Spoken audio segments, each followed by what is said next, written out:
بسم اللہ الرحمن الرحیم کتاب المضاربہ مکتبہ رحمانیہ صفحہ نمبر 269 269 اور مکتبہ بشرا صفحہ نمبر 378 فصل قال وَإِذَا شَرَطَ الْمُضَارِبُ لِرَبِّ الْمَالِ ثُلُثَ الرِّبْحِ وَلِعَبْدِ رَبِّ الْمَالِ، یہاں سے کہ مضارب نے رب المال کے لیے شرط لگائی ایک نفع کے ثلث کی۔ میں رب المال ہوں، میں نے حذیفہ کو پیسے دیے اور کہا کہ اس کا جو نفع ہوگا اس کا 1/3 میں لوں گا، مثلا 12 روپے ہوئے تو 4 روپے میں لوں گا۔ وَلِعَبْدِ رَبِّ الْمَالِ ثُلُثُ الرِّبْحِ، اور رب المال کے وَلِعَبْدِ رَبِّ الْمَالِ ثُلُثُ الرِّبْحِ عَلَىٰ أَن يَعْمَلَ مَا هُوَ، ٹھیک ہے۔ اور جو رب المال کا غلام ہے اس میں ہوگا ثلث الربح، وَلِعَبْدِ رَبِّ الْمَالِ ثُلُثُ الرِّبْحِ، یعنی لِرَبِّ الْمَالِ ثُلُثُ الرِّبْحِ وَلِعَبْدِ رَبِّ الْمَالِ ثُلُثُ الرِّبْحِ، اور رب المال کے غلام کے لیے نفع کی 1/3 ہوگی، اس شرط پر کہ وہ غلام بھی معاہو اور وَلِنَفْسِهِ،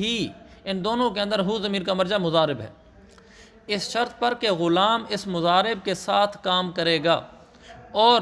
اس مضارب کے لیے نفع کا 1/3 ہوگا، تو یہ جائز ہے، اس لیے کہ غلام کا معتبر قبضہ ہے۔ غلام کے لیے ساتھ شرط لگائی جائے نا، اس کے بتا رہے ہیں غلام کا قبضہ معتبر ہے، خصوصاً جب کہ غلام معزون لہو ہو،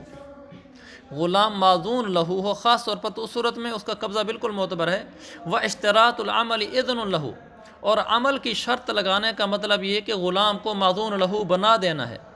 ولہذا اور اسی وجہ سے کہ اس کا قبضہ چونکہ معتبر ہے، لا یکون للمولا ولایت اخذ ما اودعہ العبد، اسی لیے مولا کے لیے اس بات کا اختیار نہیں ہوتا کہ غلام نے جو چیز ودیعت رکھوائی ہے، ما اودعہ العبد، غلام نے جو چیز ودیعت رکھوائی ہے مودع سے جا کر مولا لے لے، اگرچہ غلام محجور علیہ کیوں نہ ہو ایداع کے وقت۔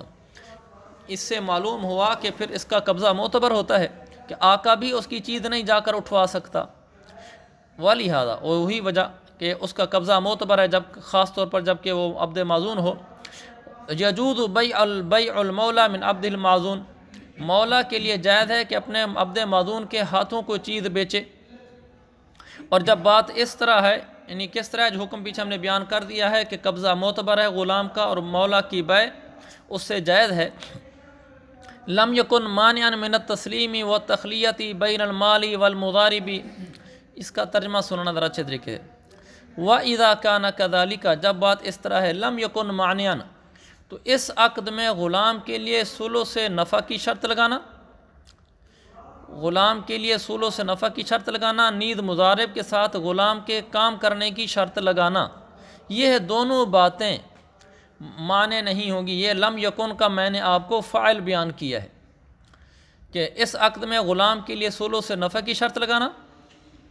کہ غلام کو بھی ثلث نفع ملے گا، اور مضارب کے ساتھ غلام کے کام کرنے کی شرط لگانا کہ غلام ساتھ کام بھی کرے گا۔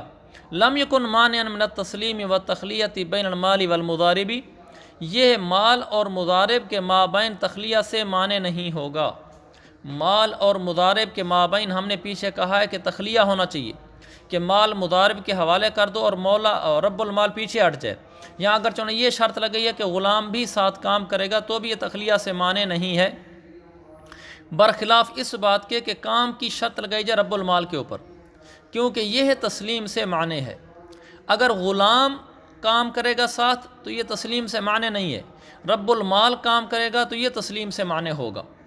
وَإِذَا صَحَّتِ الْمُضَارَبَةُ، جب مضاربہ درست ہوگی، يَكُونُ الثُّلُثُ لِلْمُضَارِبِ بِالشَّرْطِ، تو مضارب کے لیے نفع کا 1/3 ہوگا شرط کی وجہ سے، یہ شرط لگی تھی نا کہ 1/3 اس کو ملے گا، اور 2/3 مولا کے ہوں گے، کیونکہ غلام کی کمائی بھی تو مولا کی ہے جب کہ اس پر کوئی قرضہ نہ ہو، تو جو غلام کے لیے 1/3 کا تھا نا وہ بھی مولا کا ہو جائے گا، تو 2/3 ہو جائیں گے مولا کے اور 1/3 ہو جائے گا مضارب کا، جب کہ اس غلام پر قرضہ نہ ہوا۔ ان کان علیہ دین، اگر غلام پر قرضہ ہوا تو جو اس کا ثلث ہوگا، فہو للغرماء، تو پھر وہ قرض خواہوں کو ملے گا۔ ھذا، یعنی یہ والا حکم اس وقت ہے اذا کان العاقد هو المولا، جب عاقد خود مولا ہو، اور ولو عقد العبد المعزون، اور اگر عاقد خود غلام ہو، عبد معذون نے عقد مداربت کیا اجنبی کے ساتھ، وشرط العمل علی المولا، اور اس نے یہ شرط لگائی کہ کام مولا کرے گا، لا یصح، تو پھر یہ صحیح نہیں ہے اگر اس غلام کے اوپر دین نہ ہو۔ پیچھے ہم نے پڑھا ہے مولا نے عقد کیا اور شرط لگائی کہ غلام کام کرے گا، تو یہ درست ہے۔ اب ہم پڑھ رہے ہیں کہ غلام نے عقد کیا اور شرط لگائی بشرطے کہ غلام پر قرضہ نہ ہو۔ جب غلام پر قرضہ نہ ہوا تو پھر غلام سارا کا سارا آقا کا ہوا۔ غلام نے عقد مداربت کیا اجنبی کے ساتھ، شرط یہ لگائی کہ میرا مولا کام کرے گا، تو یہ درست نہیں اگر قرضہ نہ ہو، کیونکہ یہ لأن ھذا اشتراط العمل علی المالک، یہ تو مالک کے اوپر کام کی شرط لگانا ہے، وہو یفسد المضاربہ، اور مداربت کے لیے فمفسد ہوتا ہے، یہ ٹھیک نہیں۔ وإن کان علی العبد دین، اور اگر غلام پر دین ہو، ابھی ہم نے پڑھا کہ غلام نے عقد کیا اور اس پر دین نہیں تھا، اور اگر غلام پر دین ہو تو صحا، اب یہ بات درست ہوگی۔ کیا بات درست ہوگی؟ کہ غلام کا یہ کہنا کہ مولا کام کرے گا، غلام کے لیے مولا کے کام کرنے کی شرط لگانا اب درست ہوگا امام صاحب کے نزدیک، صاحبان کے درست نہیں ہوگا، امام صاحب کے درست ہوگا، کیونکہ مولا بمنزلہ اجنبی ہے امام صاحب کے نزدیک، جیسا کہ پیچھے مسئلہ گزر چکا ہے۔ تو جب اس پر قرضہ ہو جاتا ہے تو امام صاحب کے نزدیک مولا اس اپنے غلام سے اجنبی ہو جاتا ہے، تو پھر اس غلام کا مولا کے بارے میں شرط لگانا تو گویا کہ ایک اجنبی کے بارے میں شرط لگانا ہے، اور یہ شرط درست ہوگی، تو وہ درست ہو جائے گا۔ فصل فی العزل والقسمتی، فتح القدیر میں لکھا ہے فی العزل ای فی عزل المضاربی، والقسمتی ای وقسمت الربح، یعنی الف لام مضاف الیہ کی وزن میں دونوں میں، مضارب کو معزول کر دینا اور نفع کو تقسیم کرنا، اس بارے میں فصل ہے۔ وَإِذَا مَاتَ رَبُّ الْمَالِ أَوِ الْمُضَارِبُ، جب رب المال یا مضارب فوت ہو گیا تو بطلت المضاربۃ، مضاربت باطل ہو جائے گی، کیونکہ مضاربت توکیل ہے جیسا کہ گزرا ہے، اور موکل کی موت وکالت کو باطل کر دیتی ہے، یبطل الوکالہ۔ اسی طرح موت، جس طرح موکل کی موت وکالت کو باطل کرتی ہے، قضا موت الوکیل، اسی طرح وکیل کی موت بھی باطل کر دیتی ہے۔ ولا تورث، اور جو وکالت ہے، ولا تورث الوکالت، اور جو وکالت ہے اس میں آگے ارث جاری نہیں ہوتی، یعنی یہ آگے ورثاء کی طرف وکالت منتقل نہیں ہوتی، یہ مطلب ہے وکالت میں میراث جاری نہیں ہوتی، یعنی جو مر گیا پھر اس کا بیٹا آگے وکیل بن جائے، ایسا نہیں ہوتا، اور یہ بات بھی پہلے گزر چکی ہے۔ اب کہہ رہے ہیں رب المال اور مضارب میں سے رب المال کے بارے میں، اگر العیاذ باللہ رب المال اسلام سے مرتد ہو جائے، پھر جائے، اور وہ دارالحرب میں جا کر مل جائے تو مضاربت باطل ہو جائے گی، لأن اللحوق بمنزلۃ الموت حکما، ہم پہلے پڑھ چکے ہیں نا کہ دارالحرب میں جا ملنا یہ بمنزلہ موت کے ہوتا ہے، حکمی طور پر وہ مر گیا ہوتا ہے۔ کیا تم نہیں دیکھتے الا تری انہ یقسم مالہ بین ورثتہ وقبل الحوق یتوقف تصرف مضاربہ، آگے چل رہا ہے، کیا تمہیں معلوم نہیں انہ یقسم مالہ بین ورثتہ، کہ اس کا مال اس کے ورثاء کے درمیان تقسیم کر دیا جاتا ہے جیسا کہ موت حقیقی میں تقسیم کیا جاتا ہے، لہذا وہ موت کے درجے میں ہے۔ آگے کہا وقبل الحوق یتوقف تصرف مضاربہ، اس مولا کے دارالحرب میں جا کر ملنے سے پہلے جو اس کا مضارب ہے اس کا تصرف موقوف رہے گا امام صاحب کے نزدیک، لأن المضارب یتصرف لرب المال، کیونکہ مضارب وہ رب المال کے لیے تصرف کر رہا ہوتا ہے، فصار تصرف المضارب، لہذا مضارب کا تصرف ایسے ہو جائے گا کہ تصرف ہی بنفس ہی، جیسے خود اس رب المال کا تصرف کرنا، کہ اس کا تصرف جیسے موقوف ہوتا ہے تو اس طرح اس کا تصرف بھی موقوف ہوگا، جیسے کہ حاشم لکھا ہے۔ اور اگر ولو کان المضارب هو المرتد، اور اگر مضارب مرتد ہو جائے تو پھر مضاربت اپنی حالت پر برقرار رہے گی، رب المال مرتد ہو جائے تو حکم پڑھ لیا ہم نے، مضارب اگر مرتد ہو گیا تو پھر مضاربت باقی رہے گی، کیوں؟ لأن للمرتد عبارة صحیحة لکونہ عاقلا باغلا، کیونکہ مرتد کا جو کلام صادر ہو رہا ہوتا ہے وہ صحیح صادر ہو رہا ہوتا ہے، کیونکہ کلام اس لیے صحیح صادر ہو رہا ہوتا ہے کہ مرتد مضارب گو مرتد ہے لیکن عاقل بالغ ہے، اور عاقل بالغ آدمی کا کلام معتبر ہوتا ہے۔ ولا توقف فی ملک رب المالی، رب المال کی ملک میں تو کوئی توقف نہیں ہے، رب المال کی جو ملکیت ہے اس مال میں، اس میں تو کوئی توقف نہیں ہے، فبقیت المضاربۃ، لہذا مضاربت باقی رہے گی۔ فإن عزل رب المال المضارب ولم يعلم بعزله،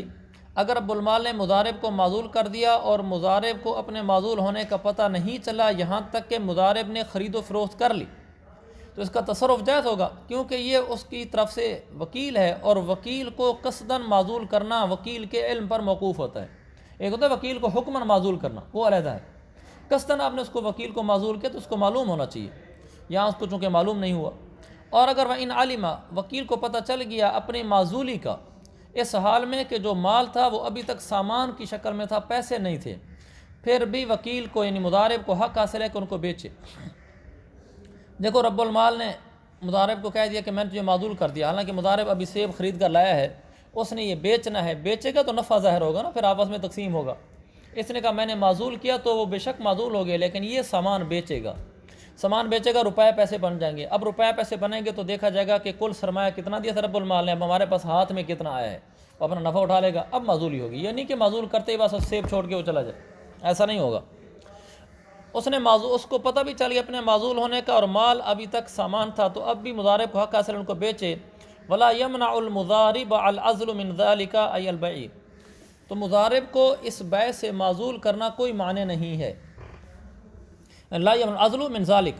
عزل معنی نہیں ہے اس مضارب کو بیع سے۔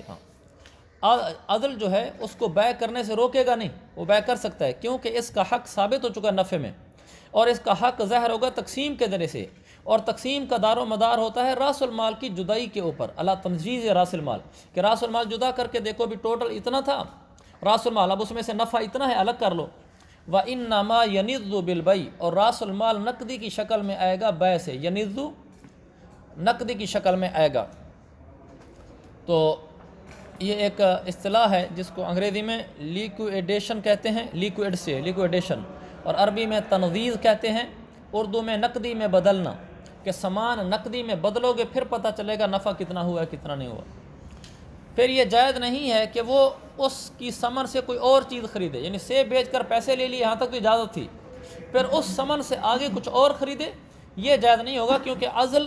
نے کام نہیں کیا تو اس وقت مجبوری کی وجہ سے راس المال کے پہچاننے کے لیے کہ راس المال کا پتہ بھی چلنا ہے، اس لیے عزل نے فائدہ نہیں دیا۔ اب وہ ضرورت ختم ہو گئی ہے کیونکہ راس المال نقد بن چکا ہے، لہذا عزل اب عامل ہوگا، اپنا مال دکھلائے گا۔ اگر مضارب کو رب المال نے معزول کر دیا اس حال میں کہ راس المال درہم یا دنانیر تھے، قد نزت، اما راس المال درہم یا دنانیر ہیں، قد نزت یعنی نقدی کی شکل میں موجود ہیں،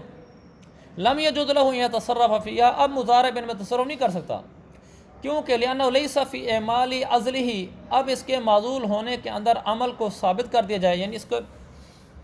معزولی والے عمل کو نافذ کر دیا جائے، اس کے اندر اس مضارب کے حق کا باطل کرنا لازم نہیں آتا نفع میں جو اس کا حق ہے، لہذا اب اس کے اعمال کے ترک کی ضرورت نہیں، فلا ضرورت فی ترک الاعمال، اب کو وہ جو عزل ہے اس کے عمل کو ترک کر دیں اس کی ضرورت نہیں، بلکہ عزل عمل کرے گا۔ مصنف فرماتے ہیں یہ جو قدوری نے ذکر کیا رحمہ اللہ، یہ اس وقت ہے جب وہ مال جو نقدی کی شکل میں ہے وہ راس المال کی جنس میں سے ہو، مثلا راس المال بھی درہم تھا، بیچنے کے بعد اب بھی اس کے بعد درہم ہے، راس المال دینار تھا، چیزیں بیچنے کے بعد اس کے بعد اب دینار ہیں، تو اب ٹھیک ہے۔ اگر وہ مال علم یکن، یعنی وہ مال جو نقدی کی شکل میں ہے وہ راس المال کی جنس میں سے نہ ہو، مثلا وہ دراہم تھے اور راس المال دینار تھا، یعنی جو اس نے سیب بیچ کر پیسے لیے وہ درہم ہے، راس المال جو اس نے دیا تھا وہ دینار دیا تھا، یا برعکس تھا، اب اس کو حق حاصل ہے کہ وہ ان کو بیچے بجنس راس المال، راس المال کی جنس کے عوض میں جا کر بیچے۔ اب مثلا اس نے دینار دیے تھے، اس کے بعد سیب بیچ کر درہم ہیں، درہموں کو جا کر دینار کے بدلے بیچے، اب پتہ چلے گا نا ٹوٹل دینار کتنے تھے، اضافی دینار کتنے مل گئے ہیں، اب یہ جائز ہوگا استحساناً، کیونکہ نفع ظاہر نہیں ہوگا الا بہی، مگر اسی طریقے سے، کس طریقے سے کہ اس کو راس المال کی جنس سے جا کر بیچے گا، پھر پتہ چلے گا اب کتنے پیسے ہمیں نفع حاصل ہوئے ہیں۔ یہ اب عروض کی طرح ہوگا جواز بیع کے حکم میں، جیسے عروض کو بیچا جا سکتا ہے معزول کرنے کے بعد، یہاں بھی بیچنے کی جا سکتی، اسی کے اوپر رب المال کی موت بھی ہے سامان کے بیچنے وغیرہ میں، رب المال کی موت بھی ہے، کیا مطلب؟ بأن کان المال عروضا ومات رب المال، مال عروض تھا اور رب المال مر گیا، تو مضارب اس کے مرنے کی وجہ سے معزول نہیں ہوگا، بلکہ اس کو بیچے گا اور اس کو بیچ کر راس المال سامان کو راس المال کے ساتھ نقدی کی شکل میں لے آئے گا، یعنی رب المال کے مرنے سے بھی عروض کے بیع کی اجازت ہوگی، یہ مطلب ہے موت رب المال فی بیع العروض۔ وَإِذَا افْتَرَقَا، جب یہ دونوں جدا ہو گئے، جدا ہونے کا مطلب یہ کہ رب المال اور مضارب جدا ہو گئے، جدا ہونے سے مراد عقد مضاربت انہوں نے فسخ کر دیا، ختم ہو گئے، لیکن اس حال میں کہ مال میں کچھ قرضے ہیں لوگوں پر، اور حال یہ ہے کہ مضارب کو اس مال میں نفع بھی ہوا ہے، اب حاکم اس کو مجبور کرے گا کہ جا قرضے لے کر آ، ٹھیک ہے ختم کر دیا چلے گئے، لیکن لوگوں سے قرضے لینے تھے، قرضے لینے کون جائے گا؟ رب المال لینے جائے گا یا مضارب جائے گا؟ وہ مضارب کو حکم دے گا، لأنہ بمنزلۃ الاجیری، کیونکہ مضارب کی حیثیت اجیر کی سی ہوتی ہے، اور والربح کالاجر لہ، اور نفع اس کے لیے اجرت کی طرح ہوتا ہے، اور نفع اس کی اجرت کی طرح ہے، یعنی جب مضارب اور رب المال تقسیم نفع کے بعد جدا ہو گئے اور مضارب نے نفع لے لیا تو اسے رب المال کے مال اور حق کو ہر اعتبار سے فارغ اور خالص کرنا ضروری ہے، البتہ اگر اسے نفع کی شکل میں اجرت نہ ملی تو پھر وہ وکیل محض اور تبرع ہے۔ یہ شرح کی ہے آثر الہدایہ والے نے، لیکن بنائے میں جو لکھا ہے وہ مجھے زیادہ اچھا لگا ہے۔ بنائے میں ہے کہ مضارب نے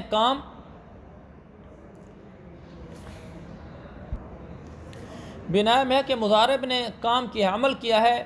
مال مضاربت میں، اور فسخ عقد کے وقت اس کے عمل کا بدلہ یعنی ربا اس کو دے دیا گیا ہے، اور عمل ابھی تک باقی ہے، یعنی لوگوں سے قرضے وصول کرنا یہ والا عمل، لہذا یہ عمل اس سے پورا کرایا جائے گا، یعنی یہ مضارب مزدور کی طرح ہے، اور مزدور کو مزدوری ملنے کے ساتھ ساتھ وہ کام بھی مکمل کر کے دینا پڑتا ہے، اور اگر مضارب کو کوئی نفع نہیں ملا تو پھر اس نے مال مضاربت میں عمل گویا تبرعاً کیا ہے، لہذا جو کام اس نے تبرعاً کیا تھا اس کام کو پورا کرنے پر اسے مجبور نہیں کیا جائے گا۔ آگے وَإِلَّمْ يَكُنْ لَهُ رِبْحٌ، اگر اس کا نفع نہیں ہے تو لَمْ يَلْزَمُ الْاِقْتِضَاءُ، اب قرضوں کا مطالبہ کرنا اس پر لازم نہیں ہے، کیونکہ وہ وکیل محض تھا اور معتبرے کو مجبور نہیں کیا جاتا اس چیز کی ادائیگی پر جس کام کو اس نے تبرعاً کیا ہو۔ اسے یوں کہا جائے گا وکل رب المال فی الاقتضاء، وکل لفظ ہے کہ تم رب المال کو وکیل بنا لو ان قرضوں کی وصولی کا، مطالبہ کرنے کا، یہ جا کر اب مطالبہ کر لیا کرے گا، کیونکہ عقد کے حقوق لوٹتے ہیں عاقد کی طرف، اور عاقد یہاں مضارب تھا، فلا بد من توکیل ہی، لہذا اب اس کی طرف سے توکیل ضروری ہے، یعنی مضارب توکیل کرے اور رب المال توکل کرے۔ توکیل کا معنی اگلے کو وکیل بنانا، توکل کا معنی وکالت کو قبول کرنا۔ کئی لا یضیع حقہ، ہوتا کہ رب المال کا حق ضائع نہ ہو۔ جامع صغیر میں لکھا ہے اسے یوں کہا جائے گا یقال احل مکان قولہ وکل، کہ وکل کی بجائے احل کہا جائے گا، احالہ کا حکم دیا جائے گا وکالت کی بجائے، اور مراد اس احل سے وکالت ہی ہوگی، اسی پر وہ تمام وکالات کے احکامات ہیں۔ نیچے حاشیے میں لکھا بھی ہے سائر الوکالات ارادہ بھی کل وکیل بالبیع اذا امتنع من التقاضی لا یجبر علیہ ولکن یجبر علی ان یحیل رب المال بثمن علی المشتری۔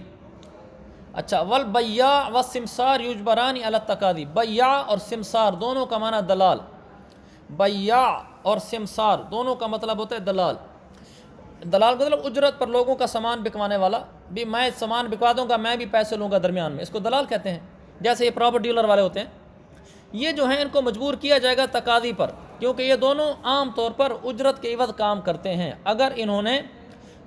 چیز بکوا دی ہے اور آگے قرضہ پڑ گیا ہے تو قرضہ ان کو کہا جائے گا جاؤ لے کر آؤ،